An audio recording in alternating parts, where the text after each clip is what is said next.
பயணிகளின் கவனத்திற்கு தென்காசி மாவட்டம் செங்கோட்டையில் இருந்து தென்காசி சங்கரன் கோவில் வழியாக சிலம்பு எக்ஸ்பிரஸ் ரயில் வண்டி எண் 2068 மற்றும் 2062 ஆகிய ரயில்கள் சென்னை தாம்பரத்திற்கு இயக்கப்பட்டு வருகிறது.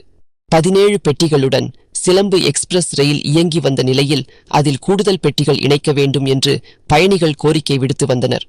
இந்நிலையில் கூடுதலாக ஒரு 2 அடுக்கு ஏசி பெட்டியும் 2 3 அடுக்கு ஏசி பெட்டியும் 2 தூங்கும் வசதி பெட்டியும் ஒரு முன்பதிவு இல்லாத பொது பெட்டியும் இணைக்க தென்னக ரயில்வே உத்தரவு வழங்கியுள்ளது.